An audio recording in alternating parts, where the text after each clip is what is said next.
Namaste, espero que se encuentren realmente muy bien. Y aquí estamos en esta oportunidad con la última presentación del curso de Historia de las Asanas, los 24 gurús de la naturaleza. En esta oportunidad viendo los últimos 4 grandes maestros y maestras que se manifiestan a través de esta naturaleza material, en este caso la serpiente, la mariposa, la oruga y el agua.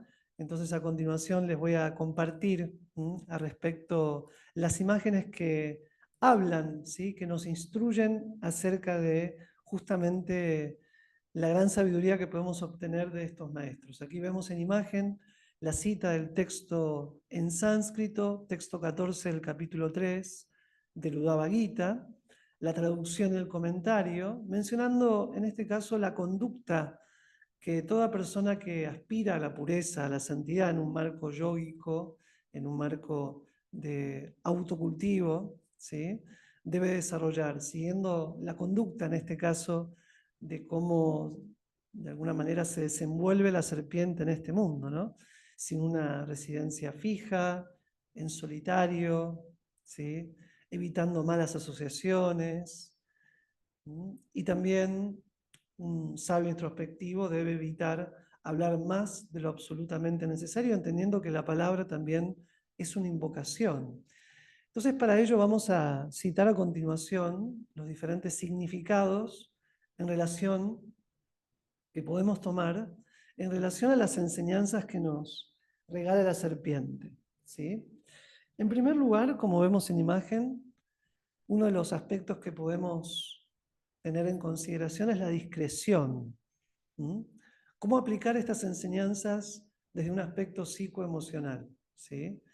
Eh, digamos que en este ámbito, esto nos recuerda la importancia de ser discretos con nuestras emociones y pensamientos, compartiéndolos idealmente solo con personas de confianza. Esta prudencia es importante porque nos ayuda a evitar malos entendidos y situaciones que podrían exponernos o hacernos vulnerables a consecuencias negativas para nosotros, en lo que implica nuestra integridad, nuestra autoestima. Entonces, la autoprotección, que también se asocia con esta enseñanza de la serpiente, eh, esencialmente referencia a mantenerse alerta y evitando confrontaciones innecesarias, pero no alerta desde el miedo, desde el estrés, sino aprendiendo a proteger nuestro bienestar emocional, estableciendo límites saludables en nuestras relaciones y sobre todo ser conscientes de las situaciones o personas que podrían dañarnos emocionalmente, ¿sí? Y para ello, utilizar nuestra energía de manera eficiente, moviéndonos solo cuando es necesario. Digamos que de la serpiente también podemos entender la importancia de manejar nuestras energías de manera consciente, en lugar de dispersar nuestra atención y esfuerzos en múltiples direcciones. Es sobre todo muy importante centrarnos en lo que verdaderamente importa, conservando así nuestra energía para momentos críticos, evaluando objetivos a corto, mediano y largo plazo, pero de una manera introspectiva. Y esto es lo que se asocia a lo que hemos visto del mantra de la característica de la serpiente en su soledad, digamos, ¿no? Su naturaleza solitaria. ¿En qué sentido, sí, se habla de la naturaleza solitaria de la serpiente? Entender la soledad como un encuentro con uno mismo y de esta manera pasar tiempo a solas puede ser una oportunidad para reflexionar sobre nuestras emociones, pensamientos, acciones, deseos, intenciones. Este proceso que podemos estimular y cultivar introspectivo es sumamente importante para nuestro crecimiento personal, ¿sí? Y sobre todo el desarrollo de una mayor comprensión acerca de nosotros mismos. Entonces vemos en imagen cómo las aplicaciones prácticas y psicoemocionales a la que nos invita la enseñanza en su ejemplo de la serpiente nos puede ayudar a cultivar una naturaleza sobre todo de mayor autoconservación, protección, sin miedo, sino más bien con prudencia, entendiendo los desafíos, los peligros y las invitaciones al cambio que la vida permanentemente nos ofrece. A continuación vamos a ver el siguiente gurú, el siguiente gran maestro, que en este caso es la araña. Ahí vemos la cita del texto número 21 del capítulo 3 del Bhagavad Gita, que dice, así como desde dentro de sí la araña manifiesta un hilo a través de su boca, ¿sí? Estoy leyendo aquí este párrafo, juega con él durante algún tiempo y luego eventualmente lo retira dentro de sí, el Ser Supremo crea este universo a partir de su propio ser, lo utiliza durante algún tiempo y luego finalmente lo retira dentro de sí. Aquí está hablando de cómo la araña asemeja o sintetiza también la forma en la que la divinidad se expresa en este universo, manifestando su energía y una vez que cumplen su ciclo de dicha energía, volviendo dentro de sí. Es decir, nosotros como parte de una expansión como almas espirituales del Ser Supremo, de la conciencia absoluta espiritual, que en este momento hemos sido expandidas de esa fuerza y que luego, a través del ciclo de tiempo y de las eras, vamos a volver a ingresar a dicha esfera plenamente consciente, ¿no? De alguna manera la araña representa esta conducta, este comportamiento de la divinidad. Entonces, aquí tenemos varias lecciones que nos enseña la araña, en este caso, ¿no? Por un lado, nos muestra su creatividad y su transformación. Es decir, la araña utiliza recursos internos para crear una red compleja y funcional. Y esto, para nosotros, puede ser también una inspiración a ser creativos en la medida, en la manera que abordamos nuestros problemas y desafíos. Es decir, la creatividad no solamente se trata de arte, sino también de encontrar soluciones innovadoras y efectivas en nuestra vida diaria. Aplicando el arte de la creatividad en lo cotidiano. También vemos en la araña un principio de transformación. Es decir, la araña transforma el espacio a su alrededor utilizando sus habilidades internas. Fíjense que el hilo, que digamos la telaraña, ¿no? La telita que la araña expulsa de su boca, se explica que viene de su corazón. Entonces, de manera similar, podemos utilizar nuestros talentos, capacidades, para transformar nuestras circunstancias y mejorar nuestra vida. Es decir, la transformación personal y emocional es un proceso permanente, continuo, que requiere siempre paciencia y dedicación de nuestra parte. Fíjense que una de las características de la araña es que teje su red justamente con paciencia y también con precisión, mostrándonos con ello la importancia de ser pacientes y sobre todo meticulosos en nuestros esfuerzos, en nuestras actividades, que no implica no cometer errores. Krishna en el Bhagavad Gita menciona que detrás de toda acción, ¿sí?, de todo esfuerzo, implícitamente surge o se manifiestan errores, ¿sí? Si hacemos algo, naturalmente nos vamos a equivocar.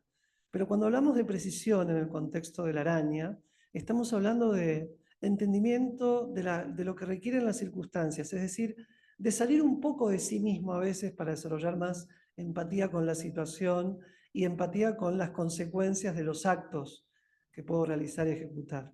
Entonces, volviendo a algunos aspectos más también importantes de estas enseñanzas que manifiesta justamente la araña, podemos ver cómo en la aplicación práctica y sobre todo espiritual también, la práctica de la meditación y la introspección, tomando como referencia estas enseñanzas que nos revela la araña, puede ayudarnos a conectarnos con nuestra creatividad innata, ¿sí? Sobre todo permitiéndonos transformar nuestros desafíos en oportunidades, en posibilidades de cambio, de transformación. Es decir, la meditación nos ayuda sobre todo a explorar nuestro interior cuando lo acompañamos de reflexiones, cuando activamente el pensamiento nos permite conectar con el descubrir nuestro potencial, nuestras capacidades creativas.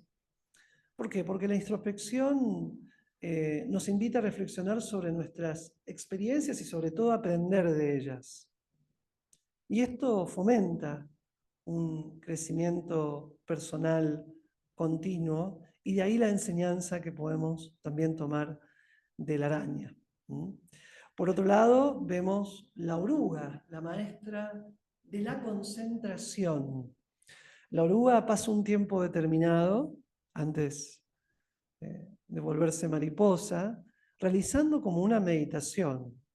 Entonces, aquí tenemos varias lecciones, ¿no? Como la enseñanza principal, la aplicación práctica, pero en esencia, digamos que la oruga se enfoca completamente en su crecimiento, en su proceso, ¿no? De crecimiento y transformación. De vuelta, en términos psicoemocionales, en términos mentales, esto nos recuerda la importancia de mantenernos concentrados sobre todo en nuestros objetivos y metas. La concentración nos ayuda a canalizar sobre todo nuestras energías de manera efectiva, evitando sobre todo distracciones y permitiéndonos avanzar en nuestros proyectos y procesos, en este caso interno, con mayor determinación.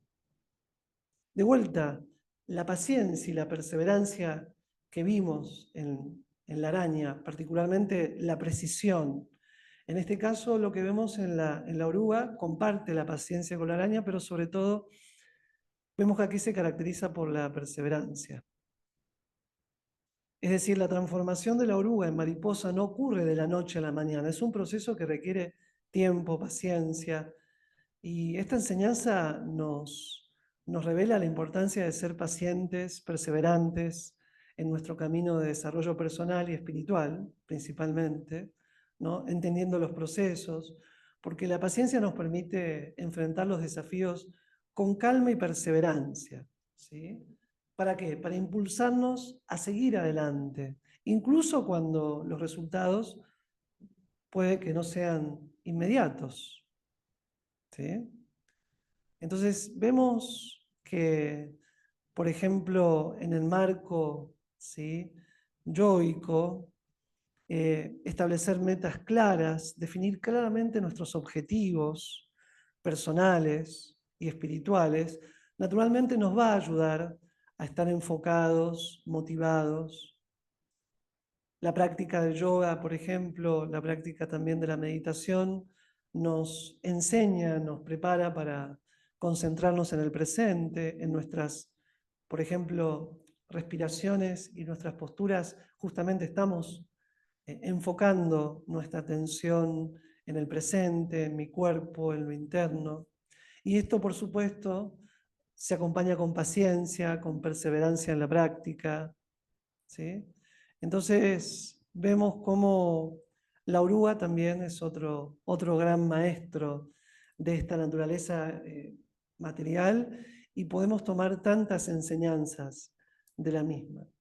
Y a continuación, vamos al último de los gurús, de los más también significativos, que es el gurú de el agua, ¿no? El agua como símbolo de adaptabilidad, la capacidad de fluir en las circunstancias, de adaptarse, ¿no? La adaptabilidad, digamos, es una de las características del agua. Digamos que el agua puede cambiar de forma y dirección sin esfuerzo, adaptándose a cualquier recipiente, entorno, circunstancia del ambiente. Y esto conecta con la resiliencia también, ¿no? Con el principio que vemos del agua que fluye alrededor de los obstáculos, encontrando siempre un camino a pesar de las diferentes barreras que se le pueda presentar. Recordemos que todo el agua, ¿sí?, de los ríos, que viene de las montañas y de las napas, va hacia el mar, y es inevitable que ese sea su meta, porque también la naturaleza, la tierra como tal, está destinada a través de sus inclinaciones, pendientes, a que se logre ese cometido. Entonces, eso es un principio de resiliencia, es la capacidad de superar barreras sin perder nuestra naturaleza esencial. Nos recuerda justamente la importancia de la resiliencia, ya que ser justamente resilientes nos permite recuperarnos de las adversidades y seguir adelante manteniendo, ¿sí?, nuestra esencia innata, la fluidez, por ejemplo, del agua, ¿no? Eh, Revelándonos, enseñándonos a movernos con la corriente de la existencia, con la corriente de la vida, aceptando los cambios y las transformaciones, incluso las transiciones, con gracia.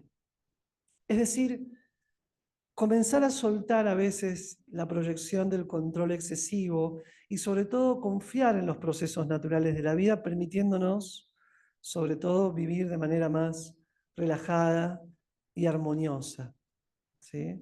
Entonces aceptar el camino como parte inevitable de la vida, adaptarnos, esto nos permite adaptarnos mucho más fácilmente, cultivar la flexibilidad mental, esto se asocia al principio de maestría del agua, ¿no?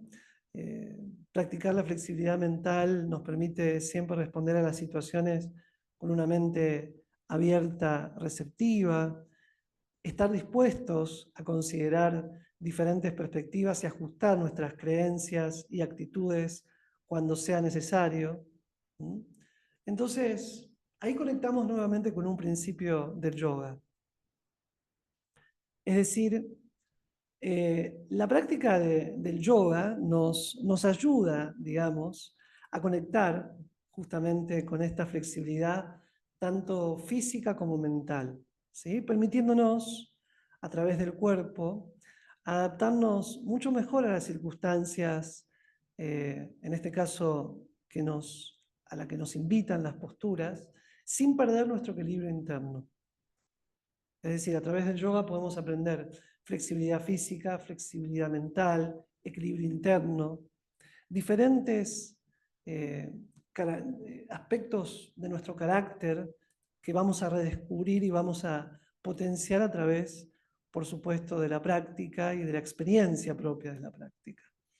Entonces aquí llegamos a estos gurús de la naturaleza, que estoy muy contento de haberles compartido a lo largo de este curso, que espero que les haya sido de inspiración y de reflexión, de meditación.